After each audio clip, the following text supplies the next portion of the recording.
Postgame podcast, edition number 26, and for the second straight evening, a victorious edition of the Harwich Mariners postgame podcast. Sugarman and Austin Rooney have taken the short drive back from Red Wilson Field to our apartment in West Dennis. The Mariners are currently celebrating a 7-3 road victory over the YD Red Sox. The game only went 8 innings. There was some impending darkness, and there are no lights at Red Wilson Field, so they decided to call the game after 8 innings. It's a normal win. The Mariners get 2 points in the standings, and again by a final of 7-3. And again, the starting pitching really came through and was solid tonight for the Mariners. Jacob Billingsley did have some of his walk issues from the past come back to haunt him tonight, but not haunting enough to score any runs for the Red Sox on him in five innings. Absolutely. There was one time when the bases were loaded, he was able to work out of that jam. He was very good overall tonight. He did allow 5 hits and 3 walks over just 5 innings. Again, the 3 walks is a little bit concerning, a little bit more than you would like.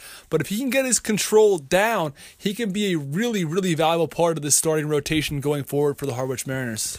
Offensively, the Mariners put up more runs tonight, 7, than they had in the previous 2 games combined, 6. They out-hit the Red Sox 14-8, and a big part of the offense tonight and the last couple of nights has been Antoine Duplantis.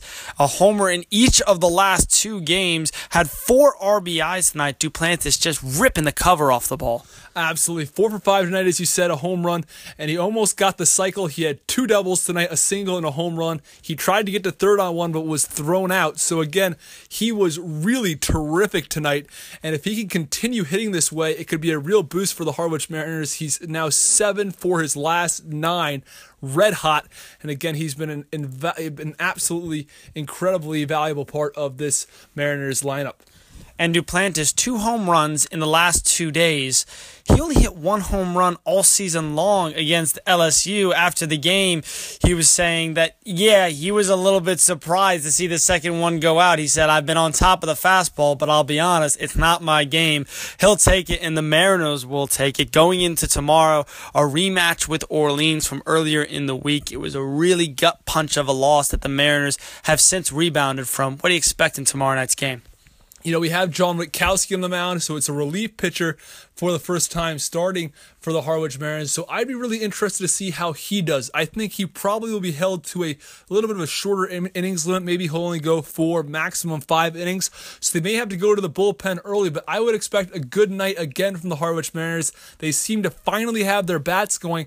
One last thing I'd like them to do is to try to do a little better still with runners in scoring position. They did a little better tonight. There was a 2 RBI single from Duplantis, but besides that, they still have struggled a bit with those runners in scoring position. 14 hits should probably net you a little bit more than 7 runs.